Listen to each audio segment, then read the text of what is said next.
Naboyi le bibatu nanga match ou bobeta gwana ya nani ndenge ndeko fayu la bosani kumba papa nae. Ça fait la honte hein. Directement on comprend que aza congolais te photo le bara vérité. Oko zo rôle ya opposant na kati mboko te poto yebi identité na yote. Boye kosi bo transformer histoire na ndenge ya blague te to banda kolanda bino ti wapi lelo déjà to comprendre bino.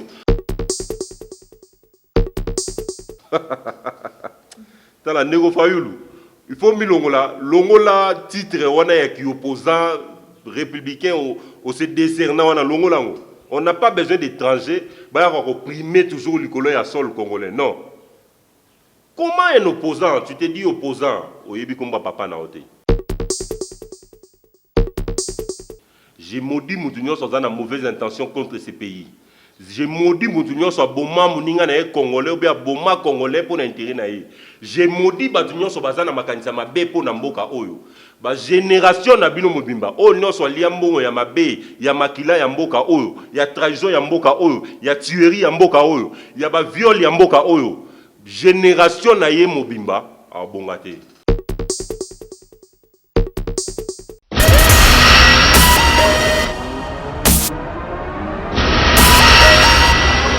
Bonjour et bienvenue à notre émission politique, à notre chaîne Moussakoli Chako TV et merci de nous avoir suivis. Naimbi ke boza tellement ébélé boza kolanda biso. Soki ezambalano ya liboso ko boza nate na ko s'abonner na chaîne na biso pona ko zanga émission mbala simate.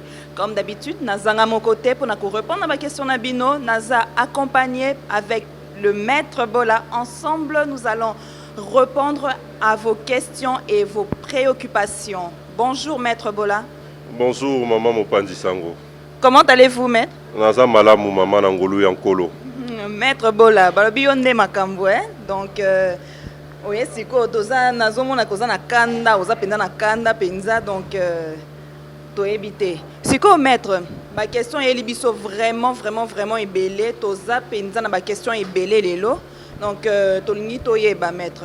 Question na biso ya liboso, tolingi toyeba. Yebisa biso présentement économie en mboka eza ndenge nini na pesa biso un peu point de vue na yo.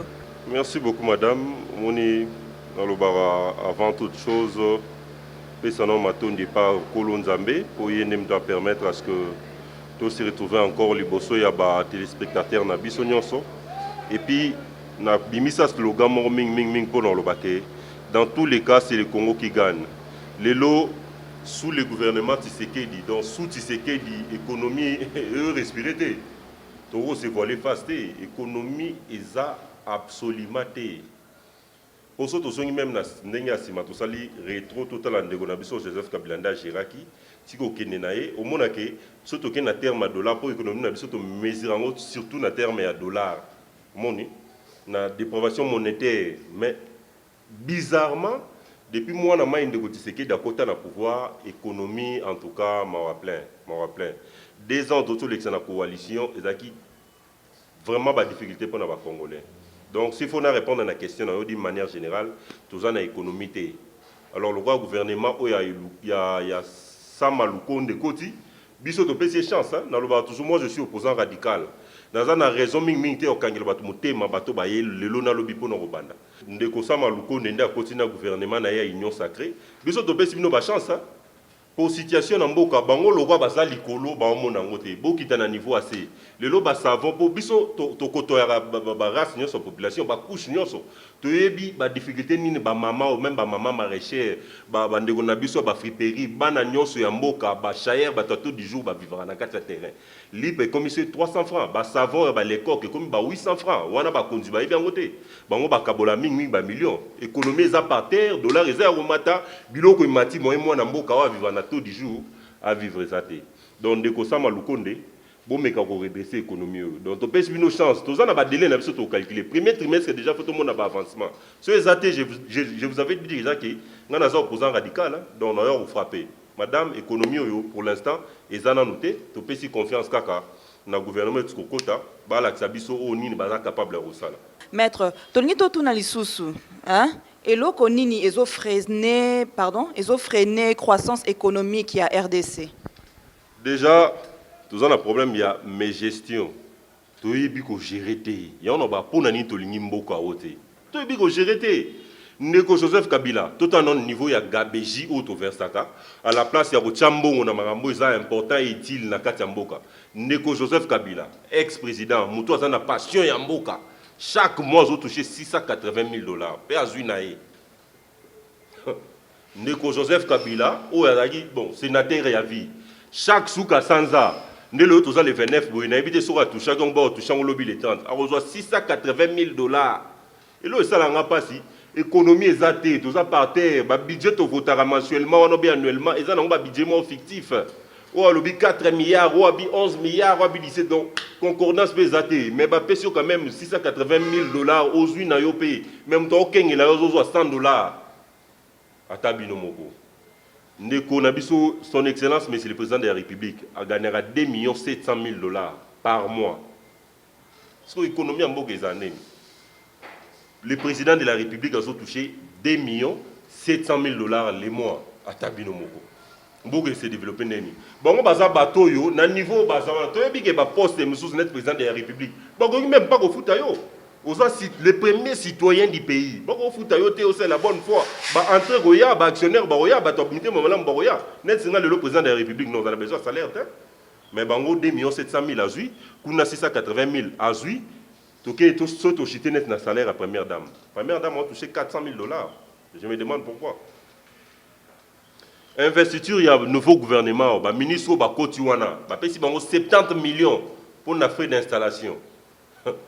So to lobi o ba lobaka batu ba uti misusu ba yi débat ba ministre misusu ba yi ba sénateur misusu ba député misusu ba yi ba même ba DG na ba entreprise misusu ba zalaki frais d'installation 70 millions atabino moko pendant que population à niveau assez lipa 300 francs sucre et comme ba 100 donc savon comme 800 francs pour que la biso atamawa ko bande ko nga ba konti ya mboka oyo pour que la biso mawa sur 70 millions bozui par personne faut moi 1 200 000 net Guy Luando azaki déjà sénateur ali na nyonso azaki na ngwana bo bakisi sur 1 200 000 ya ofele logement ofele mutuka ya ofele na 1 200 000 lisusu ya ofele ole ba bongsela biso ata tronçon chef de l'état ko sa lancement ba travaux 7e 9e na 12e bon on a ba ko affecté on a ba travaux balancé té il faut ko pesa ngo ba tout mo msu ba yo sa elo monter yebisanga ba ministre nyonso watso bima na gouvernement ya coalition FCC cash nani asali eloko malamu na kati na bango mutu te mpo na ngo eza bagabegie financière oyo ezobloke économie ya mboka okomprendre économie eza te bozozwa bambongo bozotia na bapoche na bino biso tobimaka na banzela biso tobundelaka bino biso makambo oyo na esi bino esili donc makambo oyo esili tobanda kobeta basete tokobeta bafimbu mpo comprendre que cette fois-ci mutu asalisa biso bozo basa te. Merci beaucoup madame. Merci beaucoup maître, merci to sepeli penza na réponse na yo to sentir vraiment koza vraiment na kanda hein to sentir ango siko maître mutuna biso mutuna mususu yeli biso awa tozo lobela crise o ezo frapper Espagne. Hein, tozo la crise est frappée, ils frappé Espagne. Tozo remarqué que taux de chômage ils ont envoisiné déjà à 30%. Et puis bah espagnol bah comme Colongwa, Espagne pour bah ya ko travailler na Maroc. Et pourtant quand les ala qui bah marocain bah na ko lukende ko lukamusala na Espagne. Siko pesa biso au point de vue na niveau ana le fait que bah espagnol bah comme Colongwa, Espagne pour bah ya ko lukamusala na Maroc. Et point de vue na yoezani. Merci beaucoup madame pour la motuna. Moi je dis toujours dans tous les cas c'est le Congo qui gagne. Mais lorsque comme on peut s'avantage en Afrique, on applaudit hein, parce qu'à la base nous sommes africains. Moni les autres c'est pela na malheur et yabaninga te. Et les autres roi Espagne ba comme na niveau crise au bazan ngwana et que chômage comme au longwandais aki na ba 0,4% matiti na 30 au biso to banque qui est na 70%, ça fait tellement mal. Bandeko ba espagnol ba komo yati na niveau ya Afrique pour toro le bara Maroc na niveau ya Afrique pour na kosa la main d'œuvre.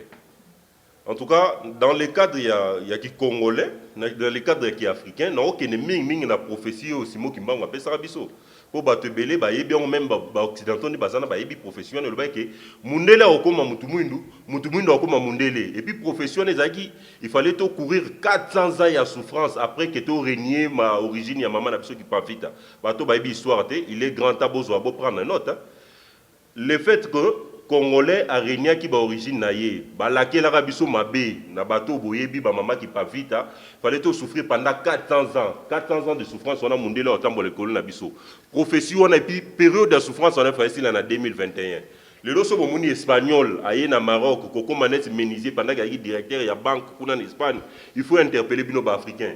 Na nenga mabete na nenga est-ce qu'il y a prise de conscience moko totale parce que to comment atteindre déjà pic hein. Mais ça, pour moi, c'est un avantage parce que tout le monde n'a pas même au niveau du Congo, la Banque mondiale, il y a 1 milliard, 1 milliard, mais pourquoi pas mon économie Espagne comme boiter, pas prêter bon même faute. Bon, va aide en Afrique. Moni, qui les a la tour à tour. Tout le but est que toujours se pèle na passe ya baninga. Non. Tout le but est que biso africain, le quoi makambe comme ko baluka nezo baluka wana, to prendre conscience. Pondé babani déjà na Maroc, ba oya na Congo. Ba kota na Maroc, ba suka na Congo. Ba o kita na Maroc, wana po ba la sabara tona Maroc mais point de chute na bango za na kata mboko. D'où ba congolais, il faut vous en vigilant. Musala osala ya mukepe sa roli ba mutu muso ya osala ngote. Po bo mona rande ba maltraiter biso. Lelo soke même na niveau ya ba aéroport, ata na niveau ba gare, ba o ba kenda ba poto ba yebi. Beaucoup de 5 nationalités, na niveau ya gare, ou bien na aéroport, au côté somalien, au côté marocain, au côté tunisien, au côté na bateau rwandais, na yo congolais aux wana. D'après avantage, d'après tout ce que le Congo a, mais ne va maltraiter yo congolais au mieux qu'il a mort. Ba opé ça va lora ba somalien wana ba opé ça bon ba avantage. Nyon sona po nini? Ba moni sa biso passe le monde tourne. Biso toza ba pays mon za toza na hospitalité ya makasi hein. Donc, ce que na Congo, c'est sans problème. Ce que net mikolo toza ming na besoin ya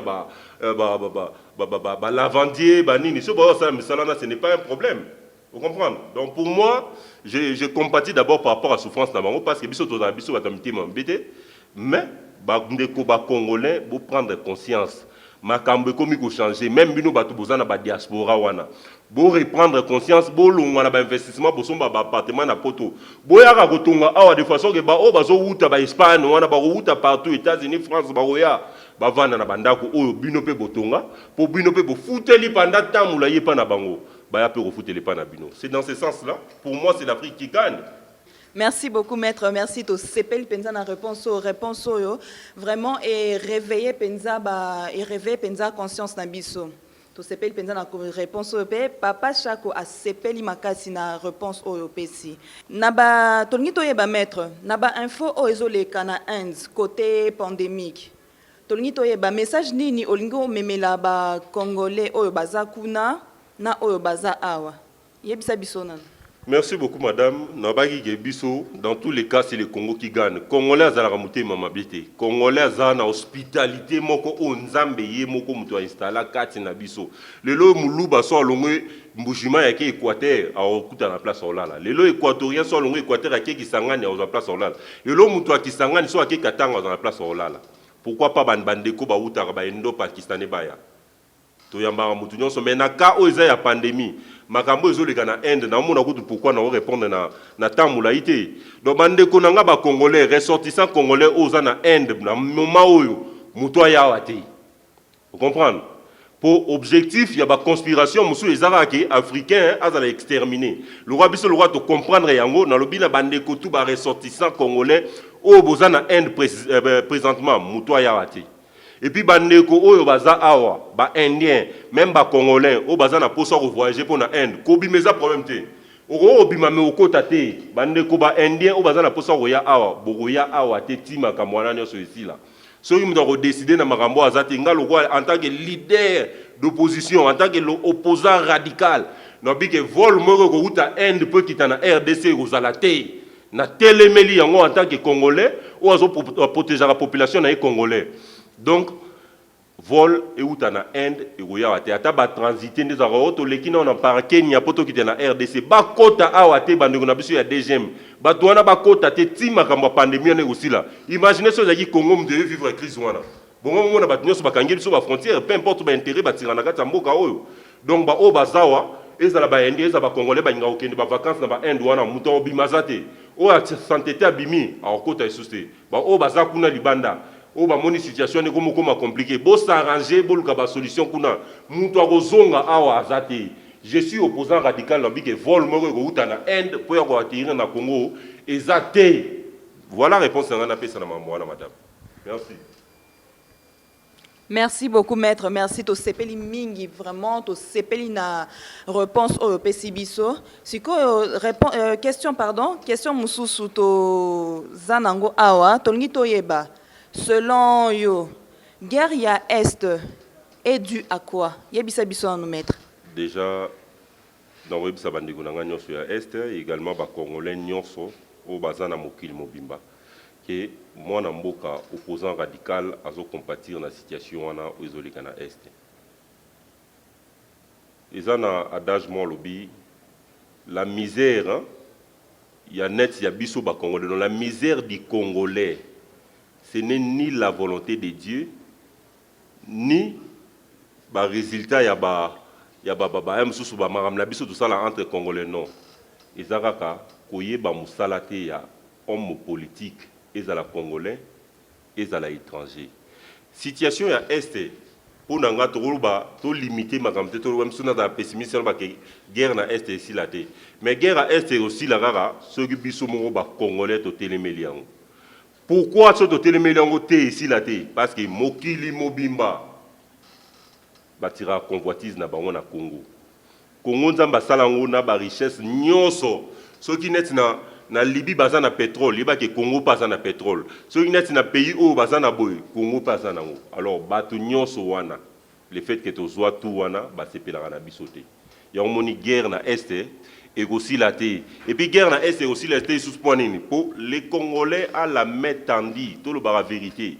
Maboko na biso ezaka boy, sombelanga pesanga kabelanga yi.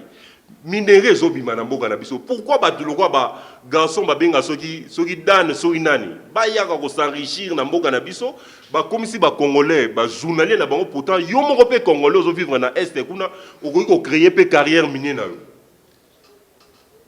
Botika ka kozala abruti jusqu'à ce point. Botika ka kozala exploiter tina niveau wana. Bokoki ko travailler na sima batu wana te. Car na niveau boza wana bokoki ko s'organiser.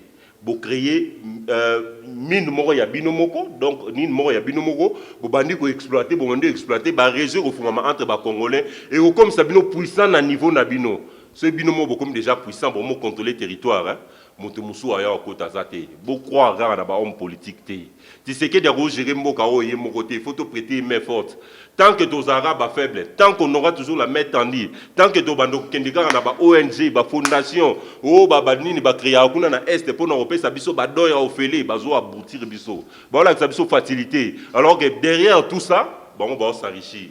Eza biloko sko photo banda ko telemela to banda ko tanga ba kombo ya ba biloko wana pour très prochainement bande ko ba Congolais ba la muka. Je vois nyonso na mona mabe. Mboka ya binomoko, biloko ya binomoko, wolo, palata, tout ce que vous voulez là, ya biso moko. Mais tozo hérité ga liwa pourquoi parce que nous sommes des faibles. Boti rana ibisa bino toza ba faible, ya mona batu bazoya, aye na lipa, apeso na liboko à droite, na gauche a simbi fimbu. Ozuli pa bien, le roi apeso lipa moyo déclaré ezate, OK na pota. Oh, faut que telemela yango. Bango te bat bando apesa biso lipa bazo zwa mapa epa na biso baya ko pesa ngo su biso te il faut to telema situation ne aussi la kaka soki biso moko to telemi nzambe si asali par na ya pesi biso bande ko bolamuka bolanda ba biloko ba Nations Unies o Monisco ye mo mtako tsara ba arme na mboko po ba exterminer biso to yebi bato Bukavu na ba Beni ba saki déjà ba enquête ba mona ma saki loso ya pame bimisa na kati o ba pesa narration. Nous sommes en train de faire des choses congolais. Oh, on a UNICEF. UNICEF, nous avons le Fazer, Banabitiki, Bazay, Sousté, Okangaba Porte. HR, au commissariat des Nations Unies pour les réfugiés. Si il est l'autre bigué, les réfugiés, Bazate, guerre à Est, Bissomo, Congolais, au côté en haut. Réfugiés, ni n'en bon, Okangaba Porte, Nabango. Nini les sous. Oh, on a ce programme alimentaire, soni, ce qui est le service national, né dans mon gouverneur de la ville, tout côté n'a battu na motako. Et que bah produit on est comme gozonga ah, yo quand si bah pas mon baroya au kocha puis donc bah toi na bazana bah mission na bango bien précis. Pour mission tenir, il faut tout créer guerre. na sima ya guerre to profiter to zo ba biloko na biso ba congolais bolongwa na distraction ba broutir biso na ndenge nyonso mais faut bolanda kata ba émission boye à la place okina romela ba masanga na ba bar tout ça biso to banga bango te. Je vous l'ai dit, je suis opposant radical non seulement ya mboka oyo mais ya ba pratique nyonso isalema na mokili mobimba à la base na kata planète terre muto olongola nganga azate ata lelo so lelo na kufi ba okundanga na planète terre ba maté to memo na Mars non. C'est une partie de l'obéi dans l'émission passée et ça partie il y a nzoto lokola neza qui sanga neza loko équateur ezali d'où banamboka mobimba to telema so to telemité situation on a aussi la té attention ba kitisi Joe Biden yemo yo vanda na est guerre ezalaka po ennemi Biden a lugaya oyiba biso moko soki to telemeli yango et puis je vois mal entre les Congolais au monde ndeko Congolais ba yibi ndezaka ba yibi lipa mo na bassin à laquelle muto yibi lipa mabe okobonga te na vie yo okosuka mabe metala bato ba bo mabiso muto kino akokola kila bango azate et bizarrement ba bilakeli mabe na balakela muto pa yibi lipa o mona pesi muto wana il y a un lien de causalité ayiba kinga et on a prononcé malobezuye alors le quoi bino boko sama mwanate moi je vais vous dire mutu nyonso yibambo na mboka oyo azala congolais azala étranger mutu nyonso boma mutu na mboka oyo pona ko yiba richesse na laquelle yo mabe vous comprenez mbongo wana osala ngo eloko moko te ba activité nyonso wana osala ko zinda même ba famille no ba nyonso ba zinda oza maudit de génération en génération makila ya congolais makila on négligé te. Je vous le dis chaque jour le peuple congolais c'est le peuple de Dieu torondi ba tuerité torondi maté mutu moko ba uti so wapi ayeto yambi eloko mutu nyonso ya mutu et puis abanda ko boma rabiso abanda ko yiba rabiso comme quoi ayela rabiso ba action na to créer ngo biso moko et là on est poto créer ba action na toza na pétrole toza na bazeng toza na ba cuivre toza na or toza na diamant toza na ba matière nyonso précieuse pour faire avancer le pays. Pourquoi faut-il regarder ça? Merci beaucoup maître, merci to sepeli penza na réponse na yo et sali biso penza et sengo makasi. Siko maître mutuna mususu ezali toni toyeba ligne de conduite ya ba autorité na biso, hein? Ligne de conduite ya ba autorité na biso. Quel message au bazali ko véhiculé sur le plan international? Yebisa biso nan. Merci beaucoup maman Mopanzi Sango. Oyo ezaba mituna oyo, il faut tout répondre vraiment avec je vais dire même équité au-delà de l'intelligence pour bande connaissance bolanda biso, ba congolais surtout parce que dans tous les cas c'est le Congo qui gagne, ba yebaka le lobo mona président de la République Félix Antoine Tshisekedi azo tambola zo benga ba opérateur économique azo benga ba investisseur boya ko investir na mboka nanga boya ko investir na mboka nanga et que na résultat ya ba peine nyo so sala mona kaka ba investisseur moko ba moins sérieux ne bazoya. Pourquoi ba moins sérieux bazoya?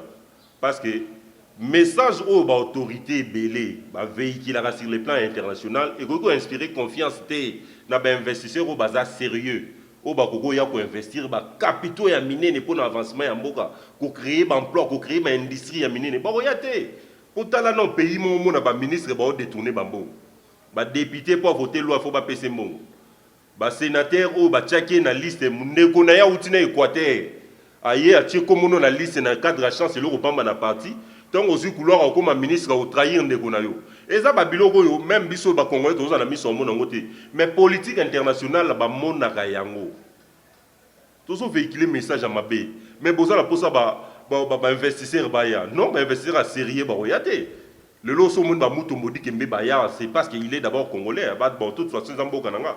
Mais derrière Moutoumboudi Kembe, Belé Bazali, ce sont des Congolais. Yo kasi ozaka na posa investir en États-Unis. Azape na posa qui t'a origine à investir, mais qui dirige là-bas, banan ba diriger. Ce sont des autorités. Soit il est là, soit elle est là pour azana incompétente. A yebi a commun na cadre de chance et loko pamba. Musu so azawana po yebi loko osala te. Bon na commun na po noko na biso benganga na mboka na postuler na zui. Mboka etambola ndeni pendant que biso bato toyebi banger toyebi ba voie de sortie toyebi nini tokosala mpona kofaire avancer pays bato wana bazo étouffer biso po babengisaka bana kasi na bango auti na bandu ndokota babenga wana nini masamuna na kati kuna abimi moko député mosusu auta na commune ya boziana na bonzongo kuna na kati ya bolobo aye akomi gouverneur intérimaire siko yebisanga ba investisseur o baza sérieux wana o ba roya créer même ba banque a y servir ba prêt pour na ba congolais ba roya ko sala nini ba konzi na biso ba détournaka ba konzi na biso ba zwaka basi ya batu ba konzi na biso bazara pe compétent te faut tout le ba vérité ba o nyonso bazana so baza 100% au moins 10% bat baza compétent. Or 90% ceux ça déjà mbuma mabe moyen 10% ça la musala pe yo kanezate pour 90% zo envahir ba fruit eza malamu hein donc message ya kitoko ba véhicule la libanda ezate pour preuve so mon autorité congolaise à kenet na niveau poto ba ngenda vanda même so na matonge place au bino mona ke Congolais se comporter à l'euro à Capella, nous mon place ministre qui a vendu, mais la bataille en plein air, à l'acceptation qu'il y ait excellence. Non, il faut aux allants adopter mentalité moko, nanda ko place au Vandaka, na musala place au Kendaka, même na ba pays étranger place au qui représenter mboka na poko bima, na mboka na sobimi na Congo que vendre na France. Au comme français peu importe nationalité, ba peso mais aux d'origine congolaise. Mais quel est le message ya mboka zo bimisa kuna? Le loba congolais ba comment mal puis parce que bo se comporte à peu ma bé. Ils ont une autorité, ils ont une population. Tout se comporter bien, tout se comporter ma paix. Combien de Congolais ont une responsabilité à niveau de poto? Pour côté dans la boutique de biema, pour y baba bilamba bato. À côté boye, le roi lati polo nenga lati polo boye, à moni costume moi ya bien, à mekia ou ba côté le roi mudi la salle en confiance à bimi na costume makini. Identité na biso beba pour na bino. Bozo véhiculer message ya mabe. Il y a une mentalité il faut banda changer awa. On ne peut pas mettre tout le monde à la politique. On ne peut pas mettre tout le monde dans la tête à pays. Elles sont autorités, oui, et Bélé Bazana Bazaba incompétente. Non, tu as la caméra dans la vérité. Ndegonabiso net Maouéja. Maouéja se retrouve gouverner en Dene. Maouéja. Se retrouve gouverner en Dene. Chancelier Opam. Ba député Bélé, tout le monde a député, ba otambola ba makolongu, député. Non, mais attends. Législateur, il y a un mot comme Bobimba. Mouton, ça, il y a une loi. Et il y a une loi na biso pe batango bakara. Parce que mouton voté loi na biso a melaki diamba va na kata ya Assemblée nationale. Message ni tozo véhiculer. Soit azana conscience de a éviter point ni nazawana. Ne na monaki mouton mo boy. A postuler na yeka na ninga chance loko pamba. Ba bisi yo zala mona tel ya ko tia candidature na. A tia candidature à la campagne ta soir. Bon, tobi na cadre, il y a neza ki nzambe mon taibi lobby amninga to prêter main forte, to pesa ta ba desiderata a ki na roloba pour la population, ata a ebi golobate. Mabe, le long natangi maweja, lobby na otanga yo. Pour trop c'est trop. Surtout nga na zo regretter ba voix na nga na pesa ba mo ba lobakate, bolobakate. Donc on sent l'effort législatif zoya bozwate. Pour tout côté sabato bazana compétence et puis bazana conscience tamboka. Merci beaucoup madame. Merci maître. Maître, parlez-nous de l'homme blanc. Apport nini ba memela biso. Merci beaucoup madame. Le loso congolais, mutu mwindu, noso ngana congolais, te soki africain aza abruti, c'est parce que l'homme blanc a ela qui est lipa. Pendant que au monde européen c'est un exemple avant d'acheter. Au monde jamais gondi ma lipa aussi longtemps yebi que boulangerie ezana simanda kuna yo. Ba congolais eza nini yango? Mundele tango ye na mboka oyo o ba kosaka bino parce que même biso tu ko comprendre aussi ma le commence boso revendiquer loko wana omona batmuso babio ba bato église des noirs non je suis chrétien mundele tango ye na mboka mundele ba benga Diego ka wana e ko découvrir embouchure du fleuve Congo est-ce que tango ya ki wana bato bazalaki te bato bazalaki na bango ndeko Diego ka wa kufa paix à son âme mais azana descendance on a besoin ta courage à roloba ba vérité Diego ka otango ye Akitina ba Congo kuna tamboli place atambola ki ayeti a comme na niveau ya banana place comme banana po ba o ba bi histoire te boyo ka histoire ndezalaki ba yaki pona kokanga kozwa ba noir nyoso ba congolais batu ya ba fleuve wana batu mwanda ba woyo ba yombe batu tu ba na mwanda boma ba yi kokanga bango ba kotisa ba ona kata ba navire na bango ba kende colonisation ba ke kokoma ba esclave na ba États-Unis ba Australie ba Allemagne ba nini siko batu wana tongo bakangi bango bayaki ko bateau na bango ya Kostaki na place ba benga embouchure place fleuve Congo emibwaki na océan babimi na bana wana banda balongwe banda boma baleki baki bakiti na mwanda bayeti na cité bayeko kota na ville mwanda baleki nzela ya banana wana ti place embouchure eza kokoma wana bazui ba papa bayeko se rendre compte tant ba masu epesi départ ba mokende ba moni bana bayeko teleme belé place wana bana mike batelemi dès ko ka wapesi ordre abi bozonga na libongo wana to telema to tala ni ezoleka kuna bazongi na libongo batelemi dès ko ka wakiti a posé question pas banana vous êtes qui na kati ya bana mwana moko bandeko débrouiller français dans le cadre de papa na abi nous sommes les baana bandeko bona nanga bien nous sommes les baana ye le roi ebi prononciation on a été abi banana mwana na bi oui nous sommes les baana banana oui de bana mai bakotaki bakei bakekolo bakuna a découvrir qui embouchure du fleuve Congo pourtant atika kombo baana bayi na sima. Donc il y avait déjà des Congolais. Mundele tango yeko découvrir mboka oyo. Akutaki déjà ba Congolais ba tranchara makambu na ba Congo wana. So ba yebite photo lo bango. Ba tribunaux ezalaka déjà. Au sali mabe bazo melisa batu ba breuvage ba benga mbondo. Yo sali mabe wangani mela mbondo. O ameli mbondo o sali mabe te sali lote. O sali mabe est compliqué. Système ya moto makala ba pelisi moto makala. O sali mabe te o kati kola moto ne zik saote. O sali mabe ezika utaki wa. Ezaki ba sanction pour époque wana ba kachu zakate. Ba prison ça ba biloko ba mindele ba yeli biso nzambe mo atika ko priver mutu liberté te mais mutu mo ye ko désorienter biso na ba objectif na biso na ba biloko lokuta o découvrir embouchure te pour ba congolais ba zaki ona ba to mwanda boye na mboka bokuti ba koko na biso ba tranchera déjà makambo lelo ba bi circoncision ya na bible oh zaki ya na bible te na ba Congo wana ka bomona ba circoncision et salima lelo na rotangi na même kombo ya likasa oyo ndoko permettre ba sala na ba circoncision atabino moko boye bokosi bo transformer histoire na ndenge ya blague te to banda kolanda bino ti wapi lelo déjà to comprendre bino bo mol mambo esale na niveau Espagne bo continuer au fur et à mesure besoin insister biso pe to so ampi photo so mata tala non le logo net babakao Israël les a peuplé en Zambie atabino moko po bible zoloba bisika ba mai nene mitano isangani soki boye 4 et sangani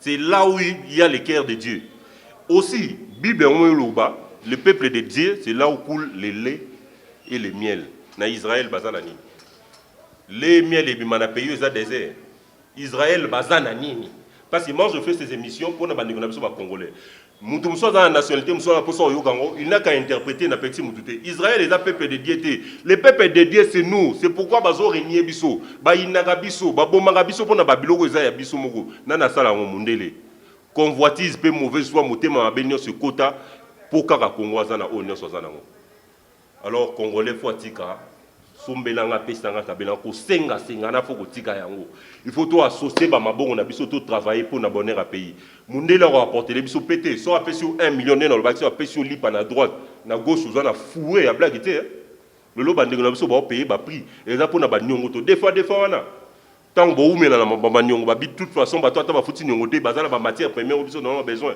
dit OK frapper ndo moni makambo to comme place to komi wana ngande ko mundele ba na yebite peuple so uta ngana yebika biso ba congolais nzambe mtakreya biso toza les peuples de Dieu oyo nyonso bible loba mamba bonheur ezango na Congo wa botika omema ba histoire ko falsifier ba histoire wana délégation mo ikina récemment wa ba kenda Israël ba ke otoke na ba bloko ya ba pèlerinage ko bondela nzambe ya ko assister biso mboka na biso pasi ba israélito ya kala wana opena ba zaki na tango ba Jésus ba tuni bango bino bo tuti Congo RDC Zaïre boye ko sani to ye pèlerinage poto lukelo kwa nzambe elo nyanzambe bisi bango elo bo luka ezate bozonga na mboka na bino bozonga naza pasteur te je suis opposant radical mais lorsque je vois que bandeko na biso ba pasteur ba remplir mission na ba onde ba remplir te peuple de Dieu zo kende na libunga même biso parce que la Bible dit soki bobo okumisanga même mabanga ekotele mapo eloba je fais partie de Pierre wana ezoloba to ko vanda boyete tokoki kovanda boyete lelo bakoma ko même Égypte bakoma régner Égypte oh Égypte or l'union se banane Égypte mathématiques banane Égypte physique banane Égypte le premier homme a pas isaka na Égypte or Égypte ezaki pe Égypte te ezaka nde cimetière ya royaume Congo pour bato bayebite baboye barasikoyo il y a pas un pharaon blanc pharaon ya mondele existera te ba pharaon nyonso bomona wana bazaka na bango bato mwindu et puis bando uta bazouta na Congo précisément dans le cadre ya quête il y a civilisation, il y a migration, ne bazo tambolaka, ça la découverte. Donc s'il y a une personne qui a découvert quelque chose ici, ce sont les Congolais. Non, Diego Kaouana, tout ça. Bon, ça va être traité. Vous comprenez? Ce sont des Congolais qui ont découvert Babilo Kouana. Les lots sont même Salomon, histoire à Salomon. Na 1000 femmes au Salomon, il y a Moko Zalaga noir. Vous voyez bien? Noir Wana Zalaga sont éthiopienne. Or, on est éthiopienne, biso tozan a plus de 500 tribus. Ba tribu nyo se dans le monde, Moko Zalaga Tamboka. C'est que éthiopienne Wana Zande Kuna biso. Pourquoi c'est que tu as envahi, tu as brouti jusqu'à ce niveau? Bande ko ba Congolais na bité ke boyi na ba mindele, mais ba mindele baza bato baza na obsession, baza obsédé pour na Congo. Baza bato baza na convoitise, ba ye ko lula Congo, ba na posa ya Congo sans biso ba Congolais. Alors le roi nzamba za so baté, ba olonga biso te, to za na bango. Boko pesa biso lo côté, au contraire biso ndo to pesa bino. Lelo so ko tali neti makambo échauffement climatique. Solution ou dans la forêt équatoriale. En tout cas, on appelle ça Nzambe merci. Nzamba sala Congo. Il suffit que biso mo ba Congolais to soit conscience. Makambo est aussi là, ndeko. Tu n'as même pas besoin président Félix Tshisekedi d'avoir to occupé été. Il suffit que Congolais aussi conscience. Mundela et l'autre. Prophétie en 2021 ko kino. Yo ngasi pandémie et point ni. Pour pandémie fallait c'était la prophétie. Et ben nous au kisama. Bande kona biso même ba ba kona na libanda même ba mindele o ba ko telemela ba pratique bande kona bango ba ko se réfugier awa d'où biso moko photos na place ba conseiller ba na présidence botika ko somba ba appartement na ba Belgique botika ko somba ba appartement na ba France ba etandi ezebele ko longa net awa so longo awa na niveau ya aéroport pour matatina ba menka o tala ba etandi wana boko tonga ba cité kuna. Vous deviendrez des hommes les plus puissants. Pour ce homme riche, homme le plus riche à Mokili, Bill Gates, mais l'homme le plus riche de tous les temps, Venabiso Kankou, il pesait 500 milliards de dollars, homme noir. Mais rien n'est venu comme Nasuka. Merci beaucoup. Mais maître, nazana mutuna moko awa, mutuna mo yeli biso awa, batuni biso que au lobby que na Israël si yeza désert, il n'y a rien. Mais balobi que na Israël, le peuple israélien, c'est un pays, ce sont des peuples, des gens vraiment riches, vraiment très bénis. Si on dit que na Israël, ils ont complètement rien, baza na l'autre côté, c'est un désert. Yebisa biso nan. Maman, merci beaucoup pour la motuna. Dans tous les cas, c'est le Congo qui gagne. La Bible dit, là où coule le lait et le miel, c'est le peuple de Dieu. Le roi, bon, surtout qu'il y a une logique, bon, c'est bon. Israël, le roi Bazara na pétrole, na gaz, ya pamba. Pétrole, na gaz, parce que c'est le désert. Bazara na pétrole, na gaz, ya pamba. Surtout plutôt contre Bango. Pour Bango, la commission ya Bango, tout le monde niveau Gemina Awa. Tout le monde a exploitation ya pétrole. Na Israël ici là, na Libye aussi là, na Arabie Saoudite ici là, na Émirats Arabes Unis aussi là. Parce que l'Équateur est vendu dans le bassin na bango bazali kolo. Il suffit de bandara exploitation de pétrole ici là. Ce qui a bango ici li, pourtant bango bazali peuple dédié là où coule le lait et le miel. Est-ce que place l'eau place sous ces bima? Est-ce que sous ces koka? Et surtout ça sous son nzambe mo atchango. Falsification et histoire. Déjà tu découvrir mon ramener son Salema. Israël est un peuple de Dieu. Ce total l'ancienneté a pays à peine aux 70 ans depuis Bakria. On va créer Israël. Awana mboka na biso place il y a président du Kufa onani. Awana na Tanzanie. Bakria ba sommet na bango on a pour ba pesa Israël, mbifo nyo so ba pesa Israël. Comment? Moi je commence à me dire même que Adam na Ève ba vandaka na forêt équatoriale. Pour ba oyo ba kota ba sa expédition na kata forêt équatoriale. Beaucoup ta ba fleuve, ba océan et ba lac donc il y a tout et les cas na kata fleuve Congo. Tout tira on se voiler ba face. Mboka nini na mokili oyo ezata na quatre richesses ya kokangisa boye. Caoutchouc e utara awa. Ba mercure ya ba couleur nyonso e utara awa. Ba rubis e utara awa. Yoka ba komba ba pierre, ba platine ezo utara awa, ba platinum ezo utara awa, ba plutonium ezo utara awa. Trop négliger mboka oti. Moi j'avais dit ngana rolakela ndeko na nga congolais te po salinga mabe. Mais moi, j'ai maudit Moutounio soit Yibambo na mboka oyo. J'ai maudit Moutounio soit dans la mauvaise intention contre ce pays. Je maudis Moutounion soit boma mouninga na congolais ou bien boma congolais pour l'intérêt na ye. Je maudis Batunion soit bazana makanisa mabe pour namboka oyo. Ba génération na bino mobimba. Oh non soit liambongo ya mabe, ya makila ya mboka oyo, ya trahison ya mboka oyo, ya tuerie ya mboka oyo, ya ba viol ya mboka oyo. Génération na ye mobimba a bongate. Dans tous les cas, c'est le Congo qui gagne. Merci beaucoup madame. Merci beaucoup, maître. To sepeli penza na réponse na yo, et sali biso penza et sengo makasi. Siko, tolngi to yeba, maître. Lobela biso nanu, eloko nini ezoleka na Bwende. Après extradition, il y a ex-ministre, il y a enseignement Willy Bakonga. Yebisa biso nanu. Merci beaucoup, madame. Moni le loma belé soit oyo population congolaise est confrontée. D'abord, un thème mabé oyo régné entre nous les Congolais. Nous avons appuyé Ndeko Bakonga te. Ndeko Bakonga so ezana ba charge oyo peser contre ye. L'État a sala musala na ye, justice sala musala na ye. Nga na yaka ko beta fimbu, na yaka ko kanga batu te. Dans la justice te. Maintenant on ndeko attendre yo loboko. Que mwana mai yaka. Poto ki nona ninga ki mwana mai na nga ozaka mayele. Oza na ki leadership na kati na oyaka. Tout travailler ensemble, on ne sait jamais pour l'intérêt du pays ce que ça pourra donner.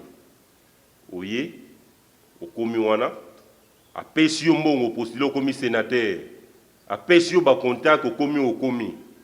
Au lieu de ça, la tasse silencieux, vendre à Tana coin. Pour ceux qui Bakonga, le loi Aïba, c'est que Aïba pena batu, ou Bengani Bangona Bouende Wana. Oyibina Muninga. Bosali Mabena Muninga. Mais ndegonanga fidélité pena reconnaissance na mamela so faiza la non to lingana non te biso na biso mninga facilité yo vie pourquoi ba congolais bozabo o mi fait toi mi commissaire ta silence au croiser maboko otiki justice ça msala ngo lelo to koma biso moko ba juge juré et exécuteur o baba bourreau yo moko juger mutu yo moko trancher et puis yo moko o condamner mutu soit exécuter mabe hein. Non, c'est tout ça là. Il faut ta main. Bande on a biso ba ceux qui ba bokungu les qui a ndeko bakonga. Mon cher, ça ko trahir grand frère na yo tenem te commissaire so nani. Déjà, attendez-vous ça pour trahir gauche pour qu'il na droite au nom cadre comme quoi union sacrée. Mettons boye na union sacrée, bo senga ba bon intérêt na bino même président Tshisekedi a yebike ba oyo ba ozalaka ba traître. Na français ba lobaka celui qui a trahi trahira. Le lorsque le peuple, l'origine n'a pas comment régner bino boke wap, nulle part. Donc, au nyonso so ba sema ki kuna na boende so ba boyi bango, itali bango. Bande kwa boende ba traître faut ko benga na bango, biso to bunda pour to kota unité et non ba trahison. Donc moi j'appuie décision bande na biso boende. So ki za o kanga bakonga, justice nem dans ça la musala na yi, via babiloko bazo reprocher et non nous. Vous comprenez? Justice ne faut ça la musala naï. Et non ngai, le roi leader d'opinion n'a qu'au kosi la bakonga makam. Non. Ngana beta rasete na makamboyo, j'ai vérifié avec des preuves. Je vous dis à la base je suis juriste. Je n'ai trahi personne. Ngana trahi, na trahir mutute. Na vandi boyne na vandi boy. Na bino makamonde kende boye kende biente na tali ba vie na ngapo na zape ba vie na ba vie. Na pe na ba petit na ngana petit o afo petit na trahir ye. Borozo ba renseigner pas mutu nyonso. Moi, je suis fidèle, je suis attaché à Moutou, donc c'est dans ce sens-là. Tolanda qui sortie médiatique ya Martin Fayulu na Muzitu, ba étudiant ba tuna qui est ba un peu ba origine et tout, ba tunié kombo ya papa nae. À notre grande surprise, opposant républicain ayebi kombo ya papa nae te. Siko tolngi toye bananu point de vue na yo na côté wana ezani. Matoni mingi maman mopandisango pona motuna oyo oyebi eza motuna o photo to répondre ngo to pesa biyano na ngona ki patriotisme nyonso ne balobaka na koto ya falancé à tout seigneur tout honneur. Je suis opposant radical mais ceux qui n'ont pesa ba honneur na président Félix Tshisekedi les a d'abord pour toyebi pa na bango toyebi papa nae toyebi maman nae président de la République toyebi papa nae toyebi pe maman nae et plus grave encore toyebi pa na bango Dans la Nego Fayulu, il faut longola titre wana ya qui opposant républicain au se décernant wana longola. On n'a pas besoin d'étrangers, bah opprimer toujours le colon à sol congolais. Non. Comment un opposant, tu te dis opposant, au yebi komba papa na ote. Ah! Attends, attends, maman, bah étudiant fallait bah se tanga comme maman. Pour maman rose la moto ba service hein. Ou ba benga ba escorte hier là, c'est ça non? Na fini maman na été. Maman rose la sala ba service wana. Mais ba maman, so sala ba service wana, ya moni ba shida wana bo salango. Po baza pe bandeko na biso. Po yebisa ta ba bana na bino ba kombo ya ba muto bozarane na soir, oboza na kombo na zena moko na maboko. Ovandi, otuni kombo a client na yo. C'est ko papa to kendo pe sanga $10, kombo no nani? O tse kombo na yo on ne sait jamais. On ne sait jamais. Tout le monde a des biscottes mbala zo beta balé. Pe botina l'attaquer toboki. On ne sait jamais. Tout à l'opposant Mounene Boy, o azo représenté Mboka sur le plan international à Ebi Kombo papa na été. Donc ba maman, tant que ça la ba cop na bino, to boité. E monsieur za spécialité na yo passion na yo ne yango wana. So yi client a ya consulter yo, zo kombo a client. Ndeko, na bi ko pe sanga $100 comme non nani. Pour to yebité ba biscotte ba matumona rumpe ba botine to boka na terrain. Na boyi le biba tu na match ou bobeta ki wana ya nani ndenge ndeko fayu la bosani kombo papa na. Ça fait la honte. Hein? Directement, on comprend que, à ça, Congolais, il faut tout le la vérité. On a un rôle à opposant à la côté pour une identité. Bande ko pe bana ba identité douteuse wana. Il faut boya décliner ba identité na bino liboso ba caméra, liboso ba média. Pour to yeba, tu es qui? Tu viens d'où? Et tu nous fais quoi? Olingi biso nini? Moi je suis congolais. Pour niveau réel lingala na zoloba, moi je me dois poser une question exacte que ndeko yo identité les anini. To tanga na bakine awa na kenda bambanda donc to kotanga bakomo musu ya bakati banini bokotika ko comprendre ngote. Bandeko ya ba étudiant coup de chapeau na bino ça montre que relève ya mboka eza na maboka ba étudiant pour niveau vigilance abo ezala te. Boké bokom ti na niveau ya ko démasquer ba étranger. Oza infiltration. Nego Fayulu, ngana sengi en tant que compatriote, hein, parce que l'identité non peut naïe bien côté. Retirer la scène politique, tirer la vrai combat wana, biso morobana yamboka. Merci beaucoup.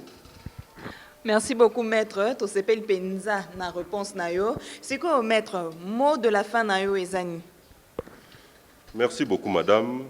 Dans tous les cas, c'est le Congo qui gagne. Dans ces pays, on a besoin des personnes, non? Je dis bien des personnes de bonne foi, de bonne volonté, au baroyo kamaboko nkelete pour nous côté samaboko na kati ya pat. Tomi komisa le roi ba potier, Congo eza argile, tomi côté le roi ba potier, to façonner mboka na biso, tout a mboka au sur mesure. Mboko eza na ba avoir nyonso, eza na ba tout nyonso pe même biso na développement. Le lot au monde na ba Dubaï, Dubaï azaka Émirats Arabes Unis, azaka na pétrole pamba non? Qatar a le pétrole, mais nous on a tout. Tout ce qui est politique, il y a aéro exploité, bon tout le pourcentage. Non, avec tout ce qu'on dépense là, tout organisé, tout ce qu'il y a. Nous avons des terres arables, nous avons des minéraux, nous avons des poissons, nous avons des caoutchouc, nous avons des cobalt, nous avons des plutonium, on a tout.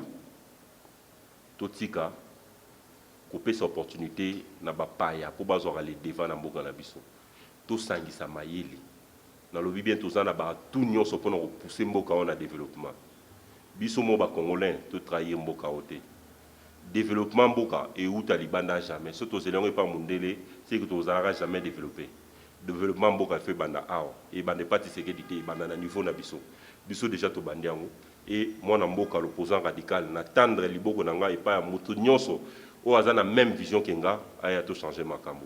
Que Dieu bénisse le Congo. Je vous remercie. Merci, merci beaucoup, maître. Merci d'avoir accepté notre invitation. To komi na suka ya émission na biso, to pesi merci vraiment mingi na yom to landaki biso, surtout ko bosana te na ko s'abonner na chaîne na biso so ke zambala no ya liboso ya kotala biso. Na pesi mbote na papa Chako na ainsi que moi si na maman Julie, na maman Antoinette Dembo, na pesi mbote na Fifi Mboma, maman na William, mbote na place Ozali, na pesi mbote mingi na maman Pasi, mère Peli, mère Boss. Kotoza, napesi yo vraiment beauté grâce Dina, napesi yo beauté, napesi beauté na Maggie Bass, hein, mbote place aux Ali, et puis napesi également ba mbote nanga et pas ya Niclette Kamalo la douce, hein, mbote na yo. Merci vraiment, et puis surtout un rappel que bossa na ko s'abonner na chaîne na biso te, so ke zambala no liboso ya kota la biso. Merci et à la prochaine.